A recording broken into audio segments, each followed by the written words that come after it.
Good morning, I should say. Good afternoon. It's Pop again, Dennis Murray. Today is Popcast 79, Nature's Wisdom, Part 29.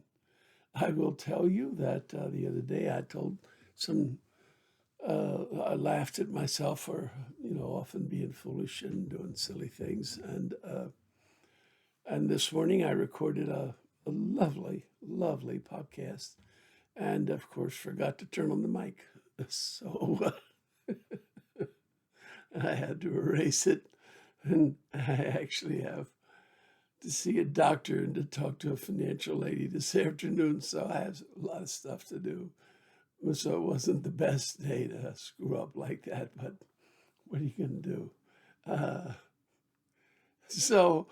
and usually, in all honesty, the second time around, it's a little better than the first. You know, so it's not really a loss. It's just a story.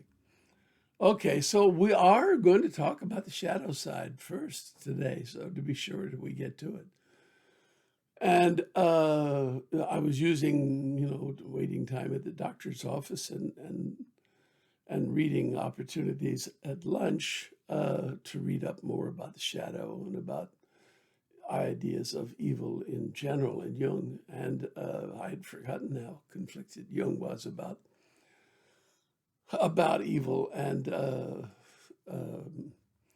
so we'll talk more about that another time. But the shadow itself is a concept that Jung used that I find very, very convincing. Simply put, um, there are things deeper in our personality that are fairly negative, that want us to do things that we would be quite ashamed of. And I think it's fairly easy to see how this could be because if you recall, um, I've made quite a point in recent days talking about the evolution of our psychology, which has, occurred over more than several millions of years, because several millions of years ago we already had important evolutionary events in our psychology that we were living as bonded pairs in society, which, of course, not the we means our ancestor species. We weren't around yet. But our ancestor species were living as bonded pairs in society, which no other species has done in the history of the world, as far as we can tell. Because it's so difficult, it involves a psychological strain. Um, Living in society makes men and women have personal friendships, which easily lead to, sexual encounters or love. And but they benefit the community greatly by both participating in the community, so that we have more hearts and minds helping guide the community. Um, and the bond benefits the community greatly because it gives children the stability of two parents trying to make a life for each other and for their children. So the bond might be better protected if the woman was kept from being in society, so that she wouldn't be exposed to other men. But the society would suffer without the presence of both men and women to contribute you know, their their good stuff, their own, heart and soul to the community. And so there's a, two incredible benefits for the community that are, inherently creating some conflict. And as we can all see, cultures have tried various ways of dealing with it, from trying to suppress the role of women in society, for one thing, also from projecting all the blame for breaking the the vows of the bond on the woman, and that she tempted the man and he couldn't help himself, and all of those kinds of notions which have been tried and found full of baloney. all over the world in time, place, and history.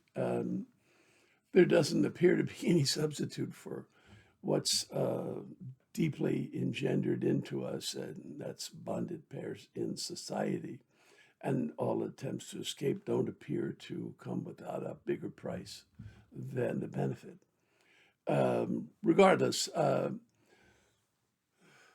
so our psychology evolved physically, but physical evolution is much slower than the changes that have occurred in our circumstances in the past 15,000 years, where we've grown from scarce, small number of millions of people of worldwide population into vastly larger numbers by the century. And so we are living in a situation where deep in our biology are thoughts and ideas about how we should live. And our physical circumstances are very different, and lots of opportunities are afforded us that cause us to live differently than we are called to live from deep in our psyche. So we frequently feel the urge to, go against the call to be a gift to each other, and to go against keeping the bond, and or to go against being in society. And we frequently want to find somebody else to blame it on. But it's in us, and it's called the shadow. And it's understandable that shadow arises as circumstances change faster than physical evolution can keep up.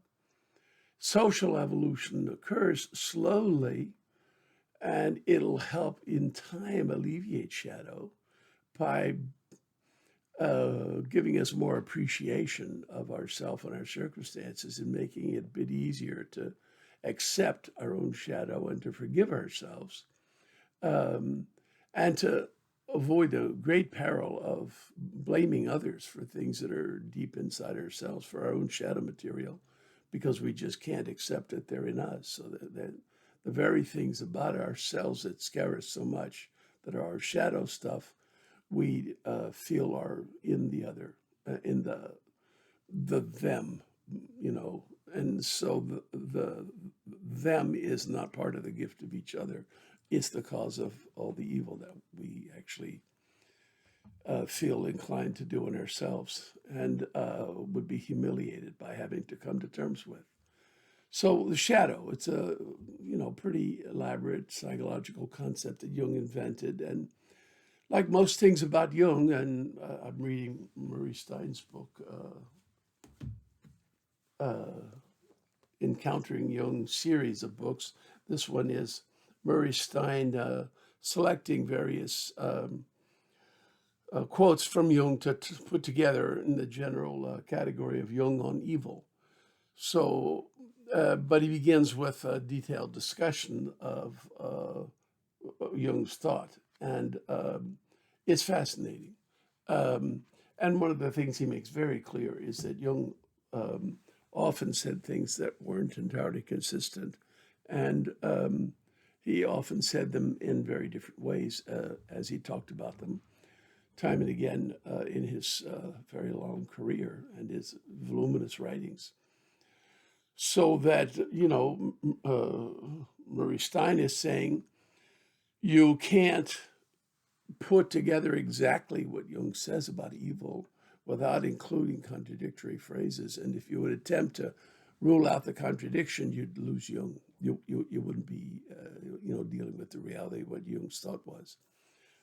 It includes major contradictions, and but it's not so much about the shadow as about evil itself. And here today, I'm not talking about evil so much as I'm talking about shadow. The two aspects of shadow that I want to talk about most are slavery and Native Americans, and of those, more about Native Americans because we know a lot about slavery, and we can all be aware of all the events today's world where the vestiges of the kind of attitudes that allowed white people to enslave others and frankly other people to enslave others um, is still with us. And it's pretty plain that going way back, people routinely conquered other peoples and enslaved them, um, and brought them back as slaves, and it apparently was widely accepted as what one does when you won the war. Um, our attitudes have changed as time has gone on. Our psychology has evolved to where our old notion that us, just in the case of the United States, which I'm going to talk about in connection with Native Americans in just a minute, our old notion, which was largely a white European notion that the rest of the world was them and not us, that they were, not really people, and that they certainly weren't, part of the gift of each other, that we wanted to extend to them and be in such a relation to them.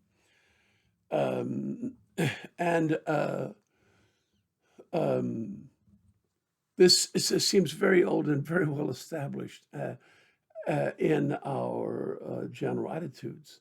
And again, that comes from our history. We were, until 15,000 years ago, we lived in small tribes and we didn't have that much to do with anybody else. Within the tribe, we practiced altruism. That's how come we thrived as much as we did. And but towards people outside the tribe, we were far harsher. And so the us versus them rationale is deeply built into our evolution. So modern cultural evolution of our psychology, of what we think of as, the kind of behavior that's part of the gift of each other and the kind of behavior that's not, uh, is struggling against long, long traditions built into our physical evolution of our psychology from different times and places. So no wonder it's hard for us to live in large numbers because, we never did before. And it's hard to appreciate how very recently this change occurred and how important that is. So that much of what we need in order to be a gift to each other outside of the very small circle of family and friends that somebody equates to our tribal days, to go outside that history, that narrow circle, and include us into a much larger circle, ultimately including all mankind. Um, it's dependent entirely on the wisdom and integrity of our cultural evolution of our psychology. And our own wisdom and our cultural wisdom is frail. And while there is some ground to see that our cultural wisdom grows slowly over time, in order to appreciate ourselves at the moment, we cannot fail to see the honesty of having a shadow side in our psyche. Of course, we have to. We live in circumstances different than we evolved to live in. And so we have all kinds of feelings that are inconsistent with living the gift of each other together in large numbers. So, that gives us an appreciation that Jung was onto something about there being a shadow side in us and how it came about and why it's there and to be honored. It's material that would have been just fine 15,000 years ago, but it's not fine today since the tribe has been redefined in our hearts and minds to include everybody. Uh, So, again, the context is we're talking about reminding ourselves of things about ourselves so that we increase the chances that practicalities that we try to lessen the great divide have a chance of being helpful. And so we're doing some days of looking hard at ourselves as we are now to before we start talking about practicalities that we might be willing to try. So slavery, you know, I'm going to give short shrift to because I believe it's fairly well known. Um, and the treatment of Native Americans is also somewhat well known, but not really as much as needs to be. You may have an occasional fact in your mind, you know, that, well, we caused their deaths in large number when we arrived because we had diseases that we were immune to because we lived in a very large, well-populated Europe, and it had lots and lots of physical relations with Asia. So the Eurasian exposure to lots of diseases was quite a preparation for us to be able to live with lots of diseases. And the Native Americans, when we came here, had a much smaller population. There's a big argument about how big the population was in North America, but in what is now the United States, there may have only been as few as 7 million Americans, 7 million Native Americans. Um, but you know, the numbers run all over, and a lot of scientists, you know, experts in this field are saying, in all honesty, we can't really say anything with any precision. We just don't have data of adequate reliability to make statements. So it leaves us with guesswork, and the guesses range widely. Um, but essentially, there was a very, very less populated area that became the U.S. And so, of course, that's not all of North America. You know, you've got Mexico and Canada before you finish what North America is, but just focusing on the, you know, what became the U.S. And I'm just going to call it the U.S. So, you know, we can save words in referring to it. But so in the U.S., there were, you know, some number of Native Americans, perhaps as few as 7 million, perhaps 2 or 3, 4 or 5 times that number. Regardless, when there was first European contact in 1492 and in the 1500s, the effect of the contact was to cause incredible population losses, and very, very quickly. Diseases the Europeans were largely immune to, the Native Americans succumbed to in truly vast numbers. In some instances, 90% of the population died in 2 years in a particular area. And so, especially along the eastern coast of the United States, um, when the colonists came in the early 16s, there had already been a pretty big loss of life. Uh, and there was immediately another significant loss of life from increased infections. And as the colonists took hold and began to increase and multiply, and both from births and from additional pouring in of immigrants, they began to push for more lands and more territories. And, you know, inside a century, they had moved Native Americans a good deal inland. By the early 1800s, the U.S. government had been formed and had made treaties, and the treaties gave land just inside of the East Coast.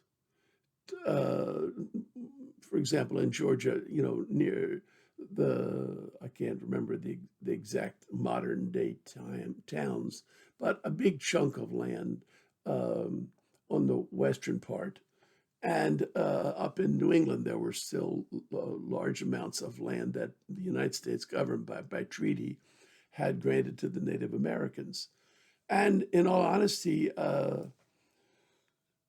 the shadow side of a lot of people among the U.S. population wanted the land and didn't see Native Americans as people, and they just took it. And essentially the states and the United States government were more or less forced to go along with it for fear of rebellion, and also because nobody saw that keeping treaty with people that were not us was all that important.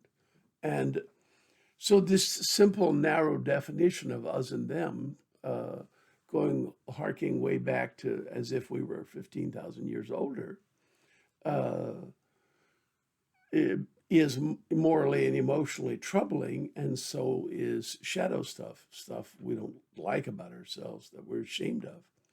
And if it's not recognized as being within us and dealt with, and if we're unable to stop wallowing in it and start to try to manage it and forgive ourselves for the times we have acted it out, then we're really in serious trouble. And that's where we are today. There is an awful lot of shadow material in people that they deny. And you can't deal successfully with people without finding it in yourself and seeing it in other people. And it's very, very common for people to project it onto others. So the them is where all the evil lies. That's really in our own hearts, um, that we're just too ashamed of to accept. And so this is not new, is my point. That the only reason for bringing up Native American treatment as a shadow side aspect is to show that we've always been this way for the couple of hundred years of our existence as a country, and that we are still this way today. There's a lot of shadow troubles amongst us now, troubles in the form of we're all bothered by seeing our own shadow, by seeing stuff in us that we're ashamed of. And it's difficult to accept it. And some of us wallow in it and have turned away completely from the gift of each other and essentially have us as consisting of solely of self and nobody else. Um, and there are lots of other people who have us as a very small group of family and friends and nobody else. Um, and so you're not going to succeed in coming up with ideas about how to recreate the middle unless you realize who you're dealing with. You're dealing with an us who has a a multi-million year physical evolution of our psychology, followed by a 15,000 year enormous change in our circumstances, such that our psychology, our evolved psychology, physically evolved psychology, can't deal with it. So we need our culturally evolved, aspects of our psychology, and culture is a frail reed. Its wisdom is frail, and so it's no wonder that we find it very difficult. So I want to give some specifics. In Georgia, in the early part of the 1800s, there was already a threat that they were going to take over the lands that had been granted by the United States government by treaty to the Indians. And there was also an ongoing threat of secession from the Union over the issue of slavery and over states' rights, including the right to go kick the hell out of the Native Americans and take the land that they wanted and that was sitting there and that was valuable. And, God wants us to have this land, so let's go get it. Um, so, essentially, Andrew Jackson, in his long career before being president, was very much in favor of taking the Native Americans' land away from them and moving them further inland to areas considered less valuable. Whether or not it was pure politics or his own shadow stuff, or a combination of both, it's hard to say, but it looks like it was a combination of both, that he used a claimed moral justification of, well, we'll have a succession and the end of the Union if we don't give Georgians what they want. And what they wanted was to get the land, and they got it. Essentially, the federal government made a series of demands that the Native Americans agree to move to a different location where they would be given a different reservation. And they would give up the claim to the current reservation, and they would be given some economic compensation beyond the new land. And they would be transported if they agreed to the new land. And some few took the offer. Some few signed revised treaties formalizing this agreement. Most objected to the treaties and refused to leave, and were essentially forced by violence, official sanctified violence, like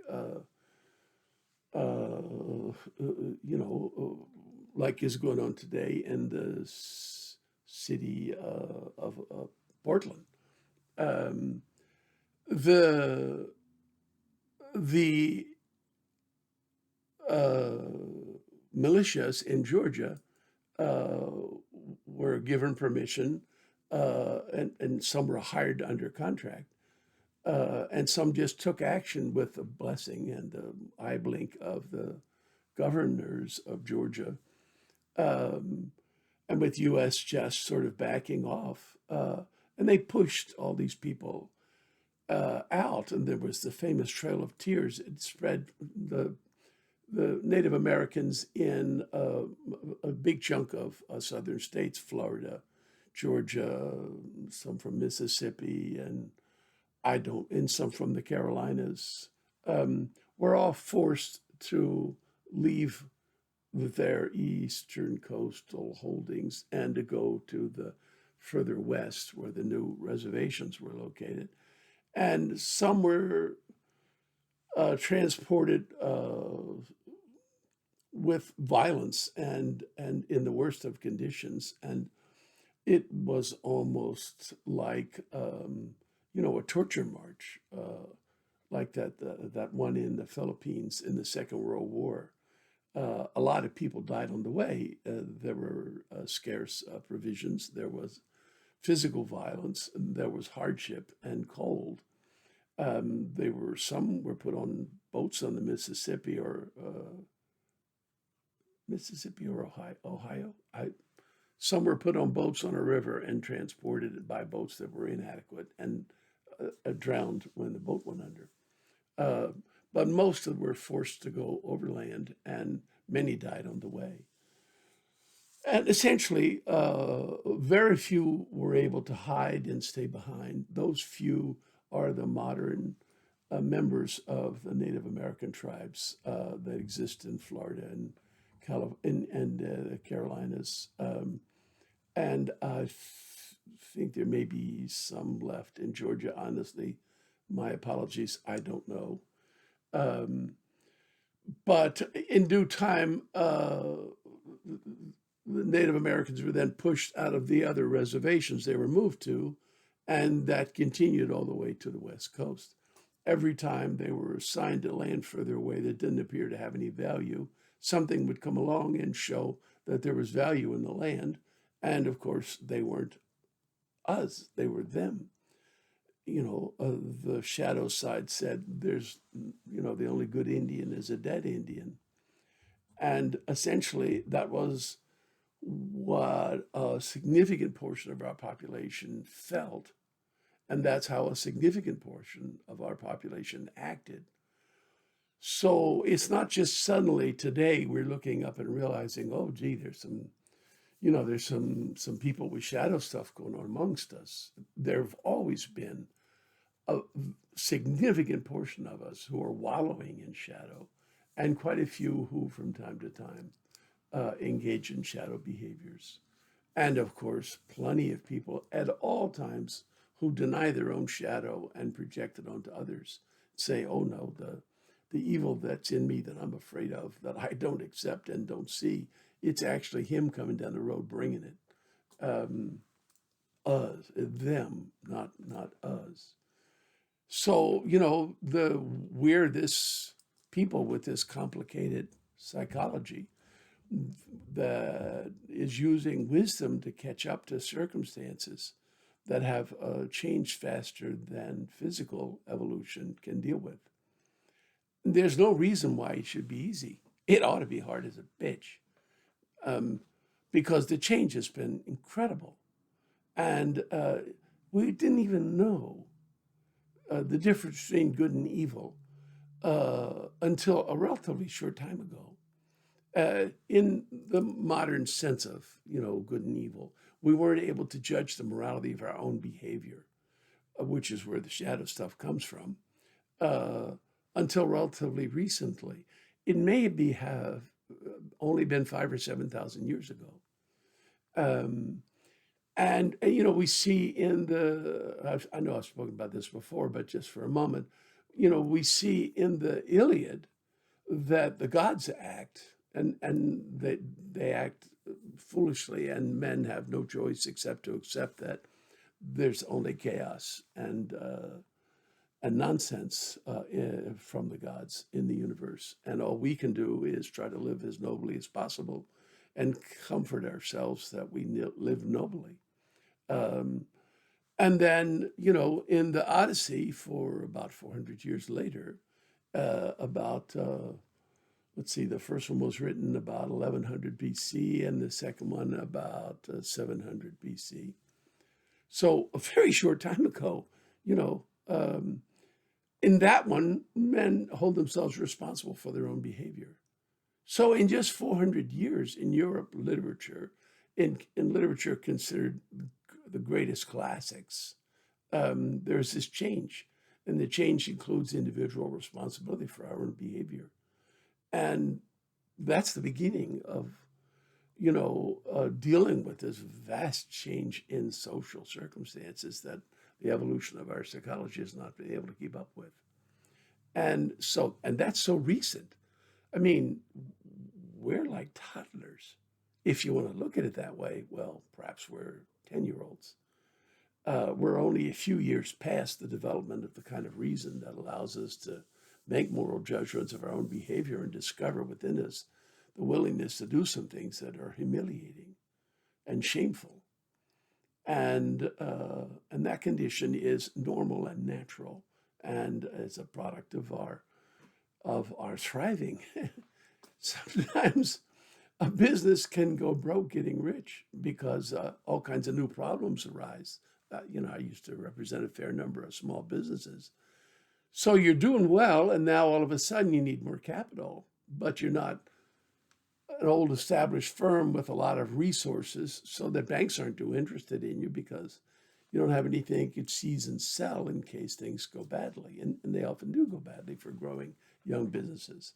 So the trick is to manage your growth carefully enough that you're able to turn productivity into more capital, and slowly build your history to become more attractive to banks, and also to help yourself by buying your building as soon as you can instead of renting. So you're starting to build an asset that banks can like.